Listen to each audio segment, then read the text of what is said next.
ser sentados, por favor. I wonder what they're shooting here, too. Yeah.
Yeah, and then that's we can look at this.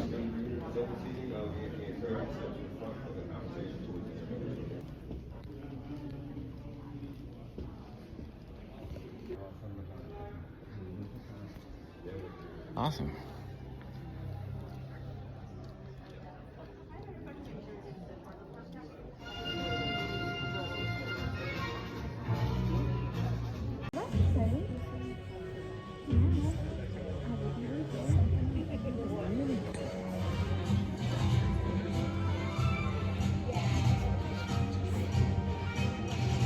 Why don't you guys come to the lobby and we keep chatting?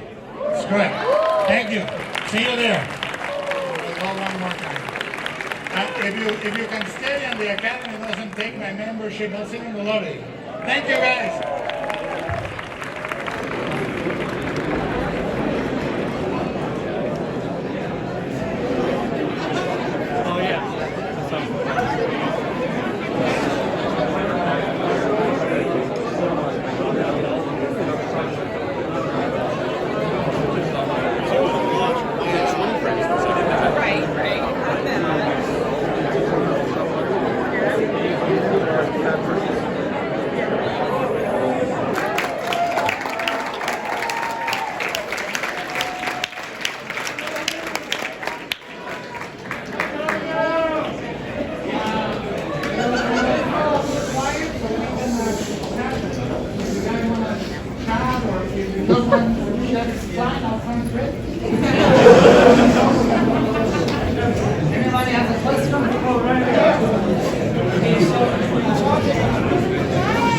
I'll try to speak loud so everyone can hear. So you talked about working in a team and about letting your animators and your crew collaborate. And I think one thing for young people that it's hard to understand is that as the director, it's not just about your vision, it's also about allowing your people to contribute. How did you learn early on to balance between your vision and He's talking about collaborating and how collaborating, the more you work, the more you realize collaboration is key. It's very simple. It's not about what you do, but what allows the movie to breathe. You know, and I think the more you want to impose something without a narrative reason, the more the movie gets lost. And the more you allow the movie to talk, like for example, Mark and I would talk about something that we would not agree on. We would answer with character and story. And whoever had the best and strongest solution at that moment, we would say, let's go that way.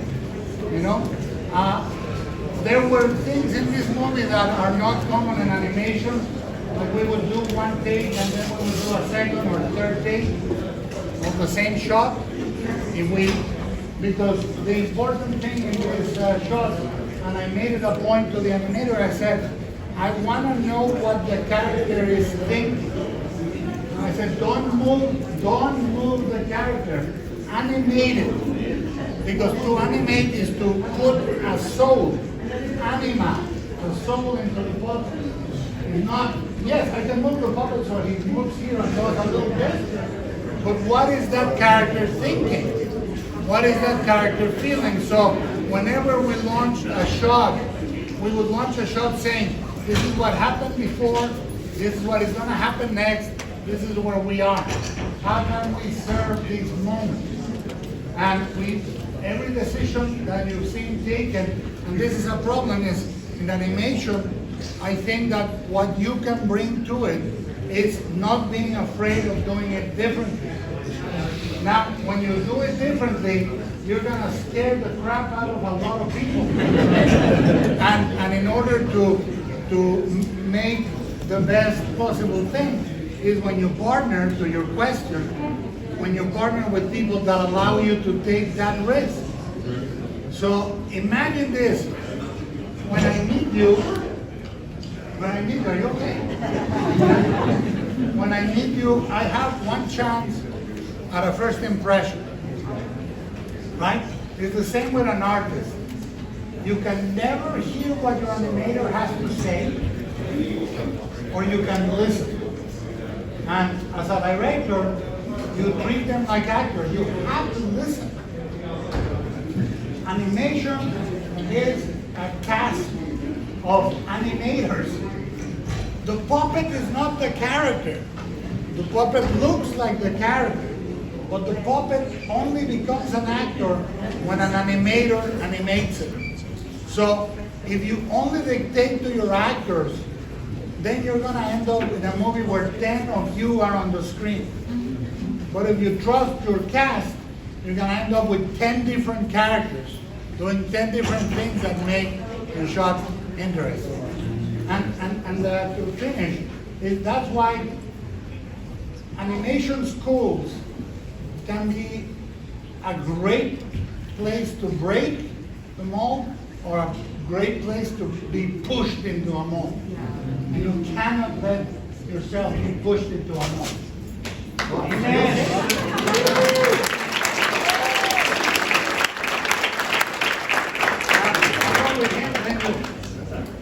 I saw in the credits that you were credited working with the lyrics and the music. Can you Yeah. talk about crafting the songs and kind of that component? I have very little to say. I wrote solo. I wrote the lyrics of my song, and then Alexander said, "You're really gifted. You should write everything." And then I tried to write all the other songs, and he said, "You shouldn't write all of them. You're not that gifted." So we brought Cass in, and Patrick McHale also came in with something. And the thing is, if you see the movie, half of the movie the characters sing, and the second half is only fascist songs and hymns. So they stopped singing.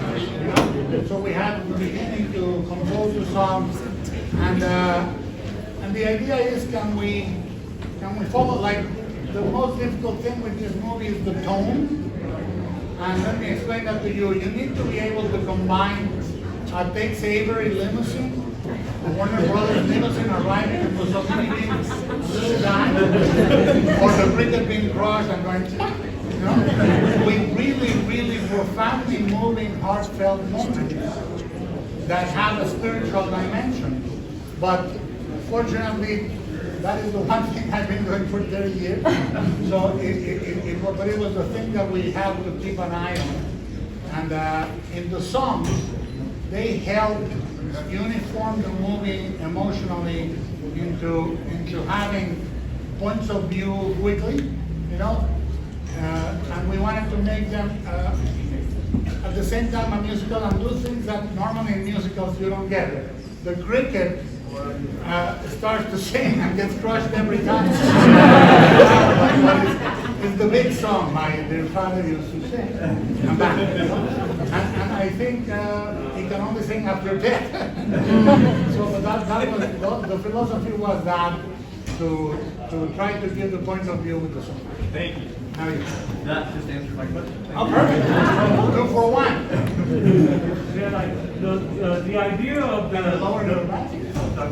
the idea of the blue goddess with the lion body, the horns, and the hourglass. Where did that idea come from? That was crazy. Mexico. If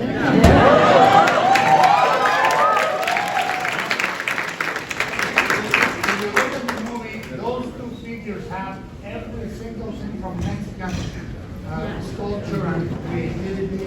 They can be an alebrije from Michoacán. They can be a hand-carved saint in a little town church. Like when I was a kid, I used to go to the church and the archangels had eyes on every feather of the wing. I thought that's crazy. So I think that the mere idea of death and life in this movie is very Mexican. There is a poem by Jaime Sabines that, and I'm gonna not quote it correctly, but it says, all of my life I've heard a voice whispering softly in my ears, live, live, live, it was death. You know, and that essence is very Mexican. We understand, we don't want life to be perfect and cute. We just want to live. You know, and we understand that, I can promise you one thing, we all are gonna die. How is your afternoon now? So, you know, it's really, really beautiful how you hang on to life. The way we live life is without danger or curiosity, if we're not careful, you know? And we live it with fear, as opposed with hunger. I mean, we really don't know when it ends. That makes today. And that's why I think when we talk about passion in animation, if you change one shot in one movie you're in as an animator, you change the craft. Don't let anyone tell you that's not true. Just make one shot better, and you already held the fight. You know? Because I think this is the time where we can make animation be what it is. Everybody in this room knows what animation can be. People with the money, they don't know what animation can be. But it is the nature of the artist to be fearless, and it's the nature of the people with the money to be scared as shit. So we have that problem in all endeavors of creativity. So you guys are deputized. If it doesn't happen this year, it'll happen next year. And if it doesn't happen this decade, it'll happen next decade. But it's gonna happen. So we're gonna be able to tell stories of profound spirituality and humanity with a thing that is being used as a thing for kids. You know? They want to keep it being a fucking magnolia.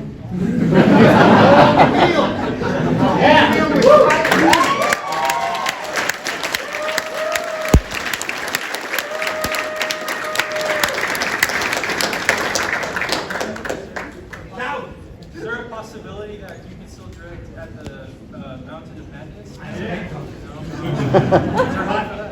Yeah, give me $8 million, I'll do it. I'll do it. My question is, you said you've been working on this project since 2008, and it's been a passion project for you. Was there a time when you gave up, and if not, what kept you going to make your movie? No, listen, the question is, when do you give up or what happens? There's a shitload of screenplays on the drawer. There are. And what we do is we design the creatures, we design the characters, we design storyboards. And for example, at the Mountains of Madness, I have done the schedule, all the storyboards, all the creatures. We have maquettes. Come to my house, I'll show you the front of it. I did a test on ILM. I was scouting in a helicopter in Alaska, flying the helicopter over a pack of wolves. I was crossing the ice, and I got a phone call and they said, you gotta call the studio. And I thought, I'm fucked. Now, that project, I said to my team, good practice. We just had a really good practice. We know each other better, we can design really well, we can break down your, so next. If somebody comes out and says, do you want to do it? I go, yeah. And then we go at it. There's no permanent no. And you know that the movie is done when you see the Blu-ray. No, but there's never a complete no. When we were gonna give up on Pinocchio, I went to Netflix because I had an incredibly good run creatively on 12 Hunters. And I went, we presented it to Ted Sarandos, and in that same day, in that same room, he said yes. So all you need is one yes. It's like marrying or going to a dance. You need one. Sí. Was this a musical from the beginning? And can I do this? Yeah. It's not a story. No, it's a letter. Okay. I promise. No, besides that's good. And it was always a musical. At one point, you know, we were talking to Nick Cave to write the lyrics and the music. And another one, we were talking to Beck. And then I realized I was cheaper than Beck, more accessible than Nick Cave, so I could go at it. And we ended up with that. But I think it was always a musical. Questions over here, anybody? Yeah. What inspired you to make the movie? What inspired me? The horrors of childhood. I think when people, if you see my movies like Pan's Labyrinth or Devil's Backbone, well, you know, I think childhood is one of the worst periods of your life. Basically, they fucking grind us for 7 or 10 years, and then we spend the rest of our life trying to get together the pieces for the rest of our life. And around 50, you get enough together that you can say something. So that's the idea is, my dad and I, I've been trying to figure out what it is to be a father, what it is to be a son, what it is to be somebody's child. And whenever you experience disappointment, the problem is not anything else than your fucking expectations, you know? And I understood as a father that my kids were here to teach me, not for me to teach them. And that is a big, big change. And I understood my dad and my relationship with him. He didn't understand he was my dad. He just was a guy that had a son. You know, and the son was weird as fuck. but he allowed me to stay weird. So for that, I'm very thankful. But the idea with this that I find very moving is Geppetto finding this child, and in the beginning, he's obsessed with perfection, right? Look at this. This is not a good pinecone. It's missing a piece. We gotta find the perfect pinecone. And the perfect pinecone is what kills Carlo. And eventually, at the end, he says, whatever you are, whoever you are, just come back. And that heals me. What I think is movies that touch you deeply, it doesn't matter how many people, movies that touch people deeply, they stay in their heart for the rest of their life. And that's whether I fail or not. Every time I make a movie, I hope to find 10 people, 100 people, 1,000,000 people that are touched by the movie I'm doing. So it's me communicating to you everything that hurts, and it's Patrick McHale communicating to you everything that hurt him, and Mark Gustafson communicating, and every single animator. Art comes from pain. There's no other way. If it doesn't come from pain, it's a handicraft. It's a fucking flower pot that you can buy at the airport. If it's art, it comes from pain. Period. It's the only thing we have to negotiate with the real world. The only thing we have is religion or art. Then we really screwed politics. They don't fucking work. That's like empty calories, I tell you that. And when people say art is an imaginary conceit, no, politics are. Or people tell us we're different, we're not. Our differences are imaginary or similarities are real, you know? And they try to not let us see it so they can control us. And art makes us get together. Look around. I mean, you know, you think I don't have anything to do? I don't. Here we are talking. And I know 10, 20, 50 of you are gonna go out and take a little thing today for what you do that is gonna be different. So that is the only hope why we do what we do. We don't do it for anything else, you know? And all of you, I tell you, are deputized today. So you go out and do it. One more question and then I have to sign a bunch of shit. Yes.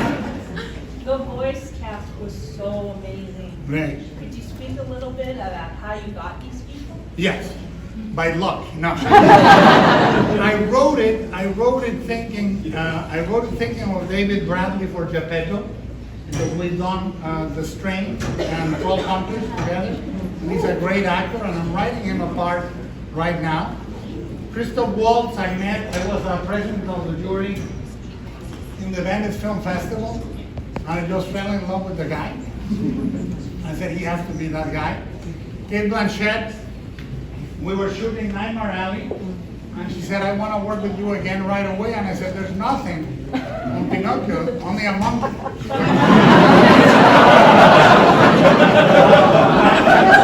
And she said, I'll play the monkey. I wrote the Wood Sprite and Death for Tilda Swinton because I think Tilda Swinton is, one day she's gonna just fly to the sky and go back to her dimension.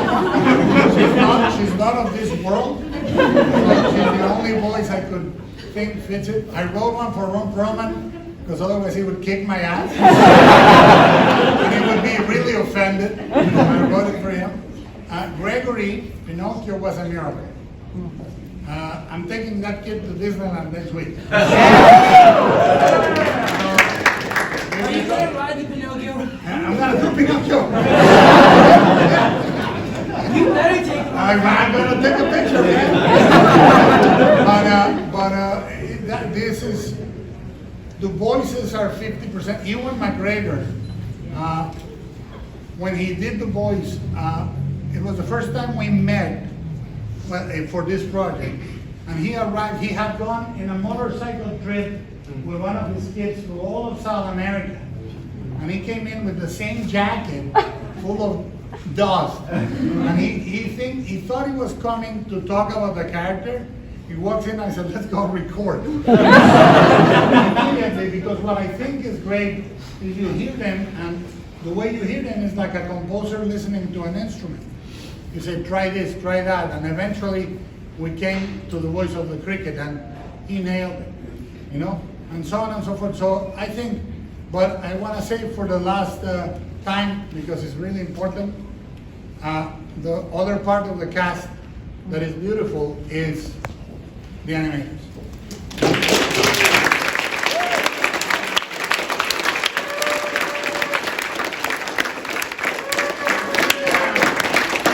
One thing, when you ask me how do I work, I find a really very weird rule in all my years of life, and I really say to you, this works. If you want to receive, give. And when you give, you receive. It's a completely egotistical endeavor. The more you give, the more you receive. And we try to give to our animators or trust or love or everything or faith, and they responded with the movie you saw today. Now, thank you. I gotta go sign a bunch of stuff. I gotta sign your shit.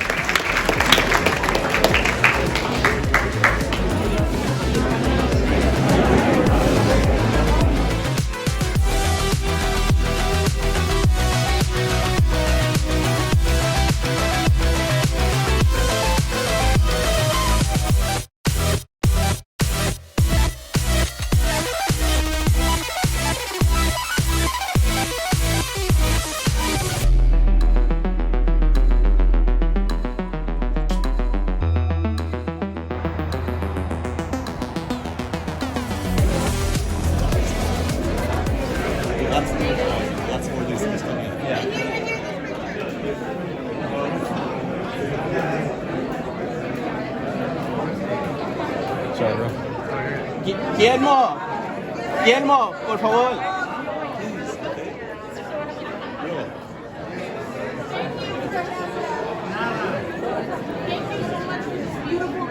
Thank you. I didn't know how much I needed it until I saw it. You know, that's the best review I can get. And you're such a warm, loving person. Thank you. That's beautiful. Thank you. Thank you. Thank you. That's fantastic.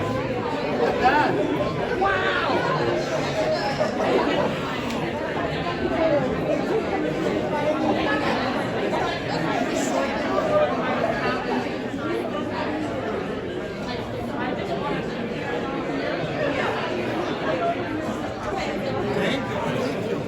Hello to your friends. Picture. Yeah. Gracias, gracias. I cannot get any material. But I thank you. Oh yeah, over there.